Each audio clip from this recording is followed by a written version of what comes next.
আসসালামু আলাইকুম, আমি আলামিন। তোমরা যারা চায়নাতে আসার পরিকল্পনা করতেছো এবং অলরেডি করে ফেলেছো, তো আমার এই ভিডিওটা অনেক লেটে করা হয়ে গেছে। আরও আগে করা উচিত ছিল, কিন্তু আমার লেটে করা হয়ে গেছে।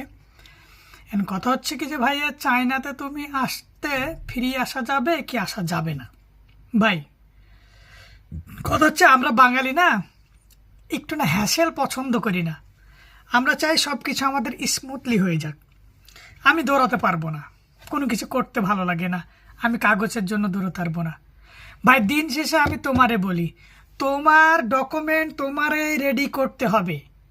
এজেন্সি তোমার কাছে ডকুমেন্ট চাইবে, বলবে ভাই এটা লাগবে, ভাই আজকে তোমার হলো কি যে পুলিশ ক্লিয়ারেন্স লাগবে, আজকে তোমার হলো কি যে মেডিকেল রিপোর্ট লাগবে, আজকে তোমার হলো কি যে ব্যাংক স্টেটমেন্ট লাগবে। এইভাবে করে তোমার কাছে সে কাগজ কালেক্ট করবে, তারপরে সে অ্যাপ্লাই করবে। কিচ্ছু না ভাই, এখন বর্তমানে এআই এর যুগ। তুমি যদি চ্যাটজিপিটিতে ঢোকার পরে যদি খালি বলো কি যে আমি অমুক ইউনিভার্সিটির ডিটেলস চাই, সে তোমার দিয়ে দিবে। তাহলে তুমি যদি এখন ইন্টারমিডিয়েট পাস করা ছেলে, একটা ম্যাচিউর ছেলে বা একটা ম্যাচিউর মেয়ে হয়ে যদি তুমি এজেন্সির কাছে দৌড়াও, তাহলে এর চাইতে আর অভাগার এই পৃথিবীতে তোমার মতন কেউ আছে আমি মনে করতেছি না। ভাই, আমরা করেছি 23 সালে, সেটার হিসাব আলাদা ছিল। আমরা দালাল ধরে আসছি।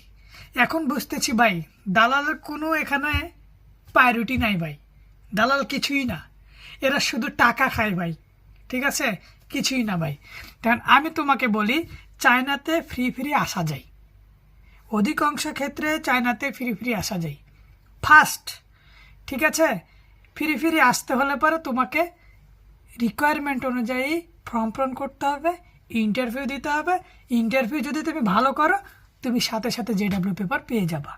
আর জেডাব্লিউ পেপার পেলে তখন তোমার ওই ইউনিভার্সিটি তোমারে জেডাব্লিউ পেপার পাঠাই দিবে। তুমি পাসপোর্ট নিয়ে যাইয়া সুন্দরভাবে অ্যাম্বাসিতে যাইয়া ভিসার জন্য আবেদন করবা, হয়ে যাবে।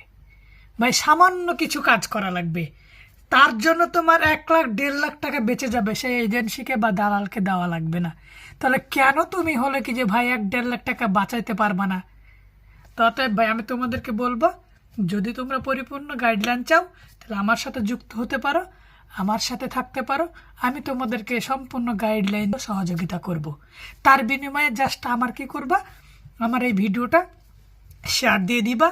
যারা চায়না আসতে চায়, চায়না নিয়ে ভাবতে চায়, তাদেরকে শেয়ার দিয়ে দিবা। একটা কমেন্ট করে যাবা কেমন লাগবে, তোমার কেমন ভিডিও চাই। ঠিক আছে, বাস আমার এটুকু চাইয়া। আর আমি চাই কি যে আমি যেভাবে ধরা খাইছি, অন্য কেউ যেন দালাল বা এজেন্সি ধরে ধরা না খাই।